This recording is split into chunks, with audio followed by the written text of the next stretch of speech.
അൻവറിന്റെ പേരിൽ UDF-ൽ കലഹം. കുഞ്ഞാലിക്കുട്ടി ഇടപെട്ടിട്ടും മുന്നണി പ്രവേശനം നടക്കാതിരുന്നതിൽ കടുത്ത അതൃപ്തിയുമായി മുസ്ലിം ലീഗ്. സതീശന് രൂക്ഷ വിമർശനം. തീരുമാനം വൈകിപ്പിച്ച വിഷയം വഷളാക്കിയെന്ന് നേതൃയോഗത്തിൽ ലീഗ് നേതാക്കൾ. വിവാദത്തിനിടെ UDF യോഗം ഇന്ന് നിലമ്പൂരിൽ.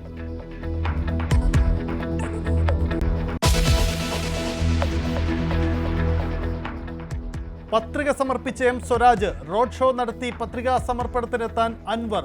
ഒപ്പം മലയോര കർഷകരും വഴിയോര കച്ചവടക്കാരനും. NDA സ്ഥാനാർത്ഥി മോഹൻ ജോർജ് മുടൻ പത്രിക നൽകും.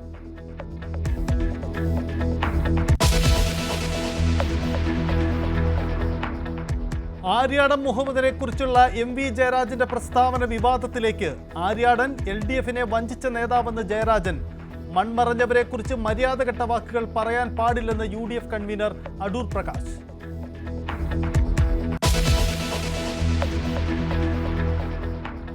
ദേശീയപാതയിൽ വീണ്ടും വിള്ളൽ. 1/2 കിലോമീറ്റർ റോഡ് വിണ്ടു കീറിയത് കാസർഗോഡ് പീലിക്കോട് കാർഷിക ഗവേഷണ കേന്ദ്രത്തിന് സമീപം. ദേശീയപാത അതോറിറ്റി ചെയർമാനും ചീഫ് സെക്രട്ടറിയും ഇന്ന് കൂടിക്കാഴ്ച നടത്തും. കേന്ദ്ര ഗതാഗത മന്ത്രി നിതിൻ ഗഡ്കരിയെ മുഖ്യമന്ത്രി ബുധനാഴ്ച കാണും.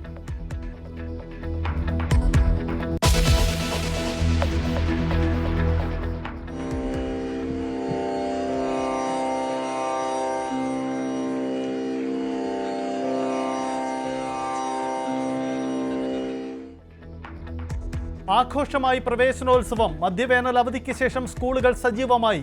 അറിവ് നേടി ആരോഗ്യത്തോടെ വളരണമെന്ന് കുട്ടികളോട് മുഖ്യമന്ത്രി.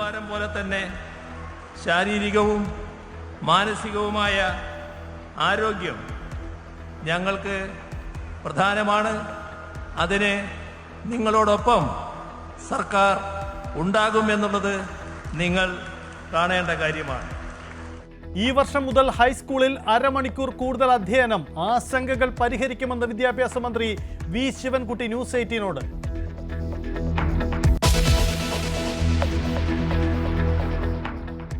അമ്മ പ്രസിഡന്റായി മോഹൻലാൽ തുടരണമെന്ന അഡ്ഹോക്ക് കമ്മിറ്റി.